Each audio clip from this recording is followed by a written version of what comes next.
ይህ የምፅዓቱ አዋጅ ነጋሪ አገልግሎት ወቅታዊና ዕለታዊ ወጎችን በማቅረብ ትንታኔ የምንሰጥበት የተለያዩ እንግዶችንም በመጋበዝ የምናቀርብበት መድረክ ነው። መረጃዎችን ያጠናከረ ይዞልን የሚመጣው ፓስተር አለማየሁ ነሙ ሲሆን ፕሮግራሙን የመራና መሰናዶውን ኤዲት በማድረግ ወደ እናንተ የሚያቀርበው ይልቃል አስራት ነው። መልካም ጊዜ። ሻሎም ሻሎም፣ ውድ የተከበራችሁ የምፅዓቱ አዋጅ ነጋሪ አድማጮቻችን እንዴት ዋላችሁ? ሰላም ለእናንተ ይሁን። እንግዲህ በዓለማችን ዙሪያ እየተደመጡ ያሉ ወቅታዊ ክስተቶችን በማንቂያ ደወልነት ምክንያት በማድረግ ወደ እናንተ መረጃ የምናመጣበት ለጊዜ ነው። የእግዚአብሔር ቃልስ ምን ይላል የሚለውንም ጨምሮ መረጃዎችን እያሰባሰበ ይዞልን የሚመጣው ወንድማችን ፓስተር አለማየሁ ነሙ እንግዲህ አጠገቤ ይገኛል። ወቅታዊውን አጀንዳ ሊያጋራን ተዘጋጅቷል። መልካም ጊዜ እንዲኖረን እመኛለሁ። ይልቃል አስራት ነኝ ከምፅዓቱ አዋጅ ነጋሪ አገልግሎት። ውድ አድማጮቻችን በዓለማችን ዙሪያ እየተሰሙ የተደመጡ ያሉ ጆሮን ጭው የሚያደርጉ ክስተቶች እንግዳ የሆኑን ጨምሮ እየተደመጡ ይገኛሉ። ነገር ግን እኛ ከመደናገጥና ከመረበሽ ባሻገር የእግዚአብሔር ቃል እየነገረን ያለውን ነገር በትክክል በተግባር ካዋልን እንዲሁም ደግሞ ዝግጁና ንቁ ደግሞ ከሆነን እነዚህ አይነት ማዕበሎችን እንሻገራለን ማለት ነው። ነገር ግን ይህ መረጃ አሁን ብናዳምጠው መረጃ በተለይ ለአብያተ ክርስቲያናት በተደጋጋሚ ይህን ነገር እየተናገርን እንገኛለን። የቤተ ክርስቲያን መሪዎች ጆሮአችሁን እንድትሰጡን በጌታ ፍቅር እናሳስባለን።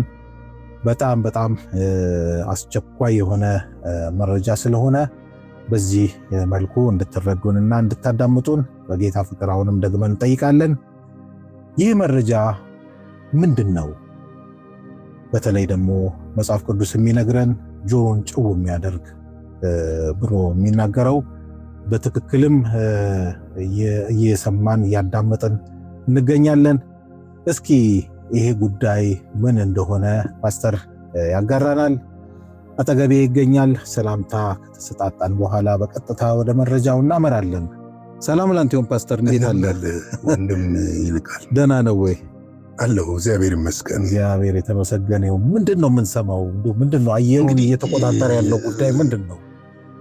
ትናንት ላይ ጀምሮ በሲቢኤን እንዲሁም በተለያዩ የሶሻል ቲቢኤን፣ ሲቢኤን ሌሎችም የሶሻል ሚዲያዎች ላይ እየተዘዋወረ ያለ ጉዳይ እጅግ አስደንጋጭ ነው እና የተሰማ ነገር አለ። በአንድ የአሜሪካ ግዛት ላይ ሚዙሪ ላይ በጣም ምስጢራዊ የሆነ ስብሰባ ተደርጓል። በእርግጥ ከዛ በፊት እንደው ስለ ዩፎዎች እነዚህ በራሪ አካላት ስም የሚባሉ unidentified flying object እና እነዚህ አካላት ከየት ነው የሚመጡት? ምንጫቸውስ ምንድን ነው? ይሄ ሰው የፈጠራቸው ወይንስ እግዚአብሔር ቃል የሚለው ልዩ ፍጡራንስ ቢሆኑ የሚለው ሮሜ ላይ የተገለጠው እነሱ ይሆኑ የሚለውን ነገር በደንብ ማየት የሚያስፈልግ ይመስለኛል። የወደቁ መላእክት ይመስለኛል። እንደዚህ አሁን እንዲህ አይነት ነገሮች በእንደዚህ በ10 በ15 በ20 ደቂቃ ውስጥ ዝርዝር አድርገህ የምታብራራቸው ነገሮች አይደሉም። ረጅም ሰዓት የሚወስዱ ናቸው። ያው ቤተ ክርስቲያን እንድትነቃ፣ እንድትጠነቀቅ፣ እንድትዘጋጅ ከማድረግ አንጻር ነው መረጃውን የምናካፍለው። እንግዲህ ሴክሬት ሶሳይቲ የሚባለው አካል ስለ እነዚህ ነገሮች በግልጽ እውቀት አለው። እሱ ብቻ ደስ ሳይሆን የአሜሪካ የደህንነት መስሪያ ቤቶች መረጃ እንዳላቸውና ከነዚህ ጋር ግንኙነት እንዳላቸው ይጠረጠራል። ምክንያቱም ከዚህ በፊት በኦባማም ጊዜ እንዲህ አይነት ነገሮች ተከስተው ጥያቄዎች እየቀረቡ ነበረ። እንደውም በ2025 ታስታውስ ከሆነ ዶናልድ ትራምፕ ወደ መንበረ ስልጣናቸው ሲመጡ እንትን ይታይ ነበረ። የዋይት ሃውስ ዙሪያ ላይ አሜሪካ ላይ የተለያየ ግዛቶች ላይ እነዚህ በራሪ አካላት ሲበሩ ታይተዋል ይባላል። እና በምስልም አስቀርተው የተለያዩ ሰዎችም በየተለያየ ጊዜ እዚህ ጋር አይተናል፣ እዚህ ጋር ተመልክተናል፣ እንደዚህ አይነት ተገለጡልን የሚል መረጃዎች ሲሰጡ ነበሩ። እውነት ነው። ነገር ግን ይህንን ተከትሎ ዶናልድ ትራምፕን ማነው ኦባማን በቅርብ በአንድ የቴሌቪዥን ጣቢያ ላይ ቃለ መጠይቅ ተደርገውላቸው አለምም የለምም አላሉ። ያው ግን ያፍ ወለምታ ቢጤ ነገር ተከስቷል። በኋላ ማጣፊያው አጥሯቸው ይታይ ነበር። ነገር ግን ከዛም በኋላ ደግሞ ዶናልድ ትራምፕ ይህንን ጉዳይ ወደ ስልጣን ከመጡም በኋላ ይፋ እንዲደረግ እንደሚያደርጉ ተናግረው ነበረ። በዚህ ጉዳይ ላይ ደግሞ ሴኔቱ ኤፍቢአይን ጠርቶ ማብራሪያ እንዲሰጥ ሲደረግ ነበረ እና ምላሽ ሰጥቷል። በቅርቡ ሰርፕራይዝ የሚሆኑ መረጃዎችን እናቀበላለን ብሎ አሁን ምንድነው የሆነው? ሙዙሪ የምትባለው ግዛት ላይ እጅግ ሴክሬት የሆነ የሴክሬት ሶሳይቲ አባላቶች በተገኙበት እንትኖች በተገኙበት ሴኔቶች በተገኙበት የመረጃ ሰዎች በተገኙበት ሌሎች ደግሞ ስድስት ፓስተሮች በተገኙበት ይህ ጉዳይ ይፋ ሆኗል። በጣም የሚገርም ነው። እና ለምን እነሱ ብቻ ተጠሩ መጠየቅም ተገቢ ነው። እነሱም ደግሞ እንዳይነገሩ ተደርገው ነው። ሚስጥራዊ ነው ስብሰባው፣ ኦፊሻል አይደለም ስብሰባው። በጣም ሴክሬት በሆነ ስብሰባ ነው። ሚዲያዎች አሁን እያረጋገጡ ያሉት ነገር ምንድን ነው?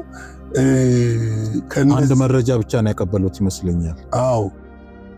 ቤተክርስቲያን እንድትዘጋጅ ህዝባችሁ ነገሩ በሚል እና ሊመጣ ያለው ነገር ከባድ እንደሆነ ብቻ ሊመጣ ያለው ነገር ከባድ እንደሆነና ለዚህ ቤተክርስቲያን ዝግጁ እንዳልሆነች የሚገርም ነው። ሬዲ ሆና አይደለም ያለችው። የሚመጣውን ጉዳይ ልትሸከመው በማችልበት መንገድ እየመጣ እንደሆነ እየተገለጠ ነው ያለው እና ይሄ እየተገለጠ ያለው ነገር ምንድን ነው? በእርግጥ ከመጽሐፍ ቅዱስ በላይ የሆነ ነገር የለም። የሚያስጨንቅ ጊዜ ይመጣል የሚል በጢሞቴዎስ 2 ጢሞቴዎስ ምዕራፍ 3 ቁጥር 1 ላይ ተጽፏል። ይሄ ከተጻፈው እውነት ባሻገር የነዚህ ፍጡራን ምንድን ናቸው? እኔ በግል ብትጠይቀኝ መናፍስት ናቸው ብዬ ነው ማለት። ምንም ጥያቄ የለውም፣ መናፍስቶች ናቸው። ነገር ግን ይህንን የጨለማውን ዳርክ ሶሳይቲ አባላቶች ሰዎችን በእነሱ እየተጠቀሙ እየተሰሩ ያሉ ነገሮች እንዳለ ነው የምመለከተው። ለምን በአዳን ፍጡራን ተብሎ የተጠሩበት ዋና ምክንያት ከእግዚአብሔር ዕውቅና ውጭ ናቸው ብዬ አላስብም። እውነት ነው፣ በእግዚአብሔር ዕውቅና ውስጥ ናቸው ያሉት። ግን ለዚህ ለዓለም ጥፋት የተዘጋጁ ዓለምን ለጥፋት ደግሞ የሚያዘጋጁ አካላት ናቸው ብዬ ነው ማስበው። እውነት ነው። ለምንድን ነው እነዚህ ነገሮች ደግሞ መገለጥ ያልተፈለገበት ምክንያት? ለምንድን ነው መገለጥ ያልተፈለገበት ምክንያት? አየህ፣ ለምንድን ነው እስካሁን ያቆዩበት ምክንያት? ለዚህ ነው ሲክሬት ሶሳይቲ የተባለው። አሁን ግን ከመግለጣቸው በፊት ለምንድን ነው እነዚህ ሴኔቶች፣ የመረጃ ሰዎች፣ 6ቱ ፓስተሮች የተገኙበት ምክንያት ምንድን ነው? ጊዜው እንደደረሰ እሱ ነው ለምንድን ነው ሴሌክቲቭ ያደረጓቸው? ከዳርክ ሶሳይቲ ጋር እነዚህ ሰዎች ግንኙነት አላቸው ወይ? ወይንስ ደግሞ የጉዳዩ አሳሳቢነትና አደገኝነትን አውቆ ሪሊዝ ከመደረጉ በፊት ቤተክርስቲያንና ሕዝብ እንዲዘጋጅ ተፈልጎ ነው ወይ የሚለው ጥያቄ ያስነሳል። እስካሁን በአብዛኛው በሚዲያዎች እየተዘዋወሩ ያሉት ነገሮች ግምታዊ ናቸው። ምክንያቱም ኦብጀክቱ ይሄ ነው ብሎ የተገለጠና ታንጀብል የሆነ ነገር የተጨበጠ ነገር የለም እና ይህንን የተጨበጠ ነገር ከሌለ ለምንድነው የአሜሪካ መንግስትስ በየጊዜው እንገልጣለን እያለ የፈራው ነገር ምንድን ነው? ወይ እሱ የፈበረካቸው ከሰዎች ውጪ የሆኑ አደገኛ ነገሮች ይሆኑ፣ ወይንስ ከመናፍስት ዓለም ከጥልቁ ማህበረሰብ ጋር የሚሰሩ እየተገለጡ መመሪያን የሚሰጡ እነዚህ ከተጣሉት መላእክቶች መካከል ይሆኑ? ይሄንን በግልጽ ማየት የሚያስፈልግ ጉዳይ ነው። ያው ጊዜው ስላልደረሰ ያው የሚከለክላል አይደለም የሚለው። ስለዚህ እኔ በእኔ መረዳት ምንድነው መሰለ ፓስተር፣ የሐሰተኛው ክርስቶስ መገለጥ እንደው ይፈለጋል። ይሄ ማህበር የዚህ የጨለማውና የሚስጥራዊው ማህበር ወደፊት እንዲመጣ እኮ ይፈልጋል። ግን ጊዜው ስላልደረሰ ያው ጊዜው ኦልሞስት እየደረሰ ነው። በእርግጥ ግን ጊዜው ስላልደረሰ እስካሁን ድረስ ነገሮች ታፍነው ተገድበው እንደነበረ ነው ማምነው። አሁን ግን በጣም እየደረሰ ይመስለኛል። አው እየደረሰ ነው። ለምንድነው አሜሪካ መንግስትና ኢትዮጵያ ይሄንን ጉዳይ ይፋ ለማድረግ የከበደው ነገር ምንድነው የሚለውን ነገር ደግሞ ስታይ አንድ ሴክሬት የሆነ ነገር እንዳለ ትመለከታለህ። ለምንድነው እነዚህ ፓስተሮች የተጠሩበት ምክንያት? በዋናነት አንደኛው ፓስተር ነው እንግዲህ ይህን ጉዳይ እያጋለጠ ያለው እያወጣ ያለው የተናገረ ያለው ቤተክርስቲያን ዝግጁ አይደለችም፣ እነዚህን ጫናዎች ለመቋቋም ዝግጁ አይደለችም እና ለህዝባችሁ ንገሩ ተብሎ የተነገረበት ምክንያት ምንድን ነው?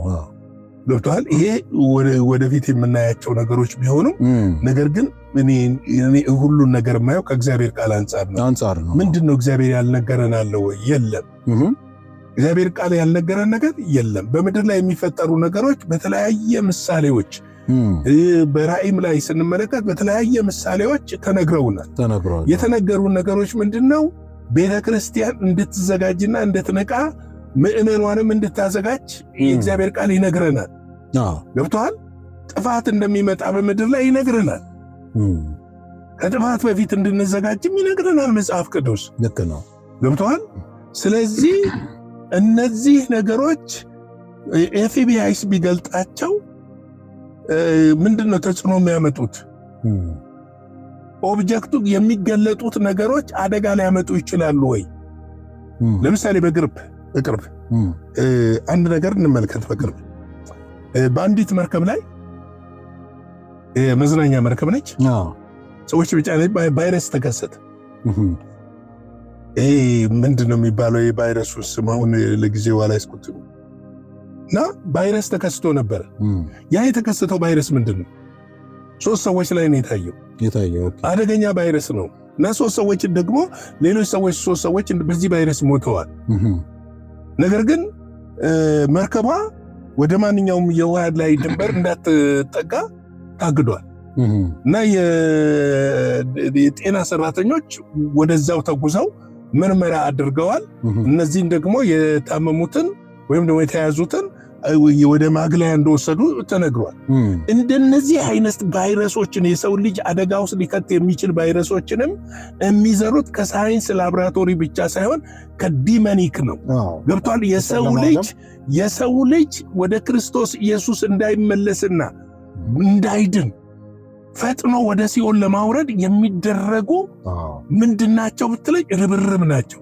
ጎል እኮ አላቸው እኮ ፓስተር። ይኸውልህ የዓለምን ፖፕሌሽን በግማሽ ብቻ እንዳይመስልህ እንግዲህ አሁን ወደ 7-8 ቢሊዮን ህዝብ ነው ተብሎ ይገመታል የዓለም ህዝብ። እሱን አውርዶ ወደ 500 ሚሊዮን ለማውረድ ትልቅ እቅድ እኮ በይፋ እኮ የተነገረ ነገር ነው። አውራጆቹስ ቢወርዱ ያው ሰይጣን ሁሉ ጊዜ ይኸውልህ ከእግዚአብሔር ቃል ከእግዚአብሔር ሐሳብ በተቃርኖ ነው የሚቆመው። እግዚአብሔር አዳምና ሔዋንን ሲፈጥር ብዙ ተባዙ ምድርንም ሙሏት አይደል ያለው? ስለዚህ የሰው ልጅ ጠላት ስለሆነ ሰይጣን በተቃራኒው ነው ደግሞ እንደገና የሰው ልጅን በገፍ እንዳልከው ወደ ሲኦል በመክተት ምድርን እንዳይገዛ ለመገደብ ደግሞ ጥረት ያደርጋልና ይህም ራሱ በፈተሽ መታየት አለበት። ምንድነው መሰለህ በአጠቃላይ ስትመለከተው የእግዚአብሔር ሐሳብ በምድር ላይ እንዳይፈጸም ሰይጣን አጥብቆ ይዋጋል። በተለይም ደግሞ በዚህ በመጨረሻው ዘመን ከሚዋጋባቸው መንገዶች አንዱ ይሄ ነው። እና እነዚህ አሁን ይገለጣሉ ያሉ በዓለም ላይ ያሉ መናፍስት እኮ በምድር ላይ እንዳለ እናውቃለን። ይሄ የእውቀት እጥረትም የለብንም። ራሱንም በአካል ሊገልጽ እንደሚችል እናውቃለን። ይሞክራል። ምክንያቱም ከወደቁት የመላእክት ስብስብ መካከል ስለሆነ በምድር ላይ እየሰራ እንደሆነ እናውቃለን። ስለዚህ ይፎ ብሎ ወይም በራሪ ዲስክ ብሎ ሰንበዲ ብሎ የሚመጣው ምንድነው ታርጌቱ ብለን ስንመለከት ቤተክርስቲያንን ማዳከም ነው። ቤተክርስቲያንን ከክርስቶስ መለየት ነው። ቤተክርስቲያንን ወደ አዘቅት ውስጥ መክተት ነው። ትውልድን ወደ ጨለማ መክተት ነው። ምክንያቱም እርካታው በደም መፍሰስ ነው። እርካታው የሰው ልጆች ስቃይ ነው። የሰይጣን እርካታው በሰዎች መከራ ነው የሚደሰተው። ስለዚህ እነዚህን ነገሮች ለማምጣት ነው። ቤተ ክርስቲያን ግን በዚህ ሁሉ ላይ ምን አላት? ስልጣን አላት፣ ኦቶሪቲ አላት። ከነቃች ለምንድን ነው ቤተ ክርስቲያን እኮ የገሃነም ደጆች አይቋቋምሽም የተባለችው ቤተ ክርስቲያን እንጂ ነገስታቶች አይደሉም። ኒኩለር የታጠቁ ሀገሮች አይደሉም። አይቋቋምሽም ተብሎ ተጽፏል። እውነት ነው። ስለዚህ ይሄንን ኦቶሪቲዋን ለመጠቀም መመለስ አለባት። ምናልባትም ይሄ ሚስጥራዊ ስብሰባ ቤተ ክርስቲያንን ለማባነን የተደረገ ስብሰባ ሊሆን ይችላል። ስለ ይፎማ ስንሰማ እኮ ነው የኖርነው። ስንት ዘመን ስለ በራሪ ዲስክ እኮ ስንሰማ ነው የኖረው። ገብተዋል። የለም አለ የማንልባቸው አይደሉም። በአሜሪካ ውስጥ እኮ በብዙ ሺህ የሚቆጠሩ ሰዎች ምስክርነታቸውን ሰጥተዋል። በተለያየ የሚመስላቸውም ሰዎች አሉ። ተረት የሚመስላቸው በተረት ያደጉት ናቸው። ገብቷል።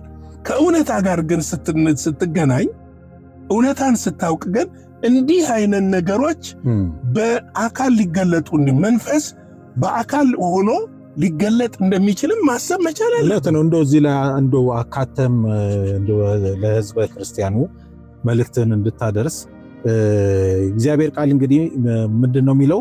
ሰይጣን መጨረሻው እንደደረሰ አውቆ በታላቅ ቁጣ ወርዷል ይላል።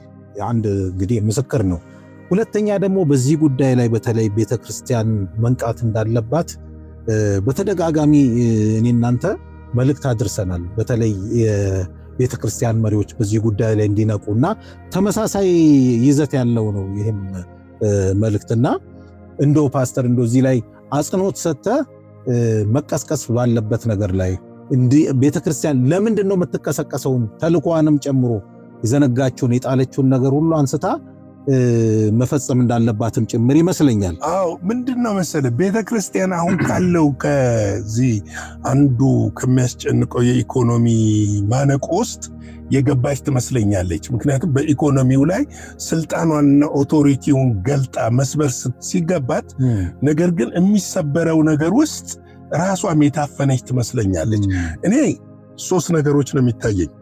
ለምሳሌ በህብረቶች በመሪዎች ደረጃ ብትወስድ ትክክለኛ መሪዎች በትክክለኛ ቦታ ላይ አለመቀመጣቸውና ህዝቡን አዌር አለማድረጋቸው የተፈጠረ ችግር ይመስለኛል። ሁልጊዜ ገብቷል። ትክክለኛ መሪ በትክክለኛ ቦታ ላይ ካልተቀመጠና ትክክለኛ ያልሆኑ መሪዎች ደግሞ በአመራር ላይ ከተቀመጡ እንደነዚህ አይነት አዘቅቶች ወደ ጉድጓድ ይመጣል። ሰይጣን የሚሰራባቸው መንገዶች ብዙ ናቸው። ቤተክርስቲያንን ለማዳከምና ቤተክርስቲያን ኦቶሪቲዋን እንድትጠቀምና ራዕይዋን እንዳትወጣ ወይም የተሰጣትን ተልእኮ እንዳትወጣ አንዳንድ ጊዜ እንደነዚህ አይነት ስጋውያኖችን ስለ ወንጌል ግድ የሌላቸውን ሆዳቸው አምላካቸው ክብራቸው በነውራቸው የሆኑትን ሰዎች ቤተክርስቲያን ውስጥ በተለያየ መንገድ አሾልኮ በከፍተኛ ቦታ ላይ ሊያስቀምጣቸው እንደሚችል መዘንጋት የለበትም። ለምን ሰው ነው የምታመጣው። ብልጣብልጦች ይመጣሉ። ልክ ነው። ከራሳቸው ጥቅም በቀር ስለ ትውልድ መዳን፣ ስለ ትውልድ ከጨለማው መውጣት፣ ስለ ቤተክርስቲያን መታደስ ደንታ የሌላቸው ያወሩታል፣ ግን የማይተገብሩት የሚያወሩትን ወደ መሬት የማያወርዱ ሰዎች ወደ ስልጣን ሊመጡ ይችላሉ። ቤተክርስቲያን ላይ እንደዚህ አይነት ሰዎች በአጥቢያም ይሁን በህብረት አመራርም ይሁን በካውንስል አመራርም ላይ ይሁን ዋቴቨር በየትኛውም ቦታ እንደዚህ አይነት ሰዎች ሲቀመጡ ወንጌል ምን እየሆነ ይሄዳል? መልኩን እየቀየረና ገብቷል። ከወንጌል ተልኮ ይልቅ ሰዎች ፐርሰናል ተልኳቸው ላይ ፐርሰናል ላይፋቸው ላይ እንዲያተኩሩ ያደርጋል። ይሄ ደግሞ ሲሆን ከፍተኛ ውድቀትና ተልእኮን ቤተክርስቲያን እንዳትፈጽም ያደርጋታል። ስለዚህ ለዚህ መፍትሄው ምንድነው? ከስር ያለ ተልእኮ ያላቸው ሰዎች ፍርሃትን ሰብረው ቆፈኑን ሰብረው ስለ እውነት መናገርና መውጣት መቻል አለባቸው። አንዱ ይሄ ነው። ቆፈኑን መስበር አለባቸው። ፍርሃቱን መስበር አለባቸው። ሰውን ልንፈራ አይገባም። ስጋ ለባሽን ልንፈራ አይገባም። መፍራት ያለብን አንድ ነው። ሰማይንና ምድርን የፈጠረ የፍጥረት ሁሉ ባለቤት ሆኖ ተልእኮ የሰጠንን እግዚአብሔርን ነው መፍራት። እውነት ነው መፍራት ያለብን። ስለዚህ አንዱ ይሄ ነው። እንግዲህ ደግሞ በትክክለኛ ቦታ ላይ ደግሞ የተቀመጡ ሰዎች ሌሎችን መመልከት ሳይሆን የሚታየውን ነገር መመልከት ሳይሆን እግዚአብሔርን ተመልክተው ሩጫቸውን በጽድቅና በቅንነት የተሰጣቸውን ተልእኮ ሊፈጽሙ ይገባል ብዬ አስባለሁ። እንግዲህ ወንድሜ ሊመጣ ያለው ይመጣል። እውነት ነው። ሊሆን ያለው ይሆናል። እግዚአብሔር ያለው አይቀርም። የእግዚአብሔር ቃል እውነት ነው። እኛ ድርሻችን መጮህ፣ መናገር፣ ማሳሰብ፣ ማስጠንቀቅ የተሰጠን እናደርጋለን፣ እንዘጋጃለን። ሌሎችም እንዲዘጋጁ እናደርጋለን፣ እናነቃለን። ይህን ነው ተልኳችን እላለሁ። ጌታ ጸጋ ሰላም ከሁላችን ጋር ይሁን። ሻሎም። እግዚአብሔር አብስቶ ይባርክ ፓስተር። በጣም የሚገርም ዘመን ላይ ነው ያለነው። ቅዱስ ቃሉም እንግዲህ አንተ የምትተኛ ንቃ ይላል። እኛ እንግዲህ ስራችን ማንቃት ነውና መረጃውን ወደ እናንተ አድርሰናል። ውድ ክርስቲያኖች እንግዲህ በየትኛው አካሄድ ላይ የሄዳችሁ እንደሆነ ባናቅም፣ ነገር ግን ይህን መረጃ ወደ እናንተ በተቻለን መጠን ለማድረስ ሞክረናል።